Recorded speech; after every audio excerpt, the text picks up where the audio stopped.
Yan, nilagyan ko na siya ng ng olives oil. Saka lemon juice. Ayan, oh.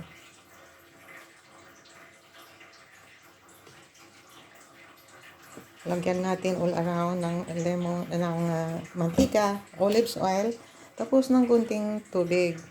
Para yung mga asin niya pupunta doon sa ilalim. Yan.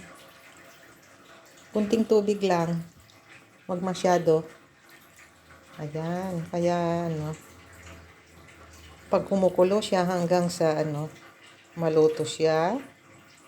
Lang yung kunting tubig lang po. Ganyan. Ngayon, ilalagay ko na siya sa oven. Saglit lang po kasi isa lang ang kamay, dalawa ang kamay. Yan.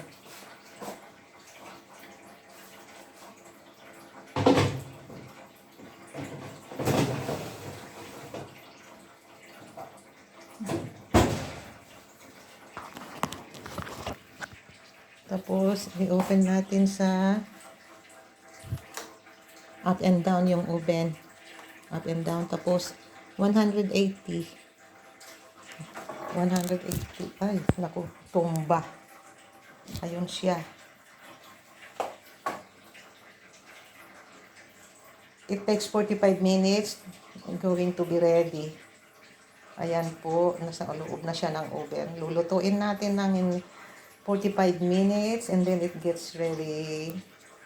Yan ang pananghalian namin. Maraming salamat.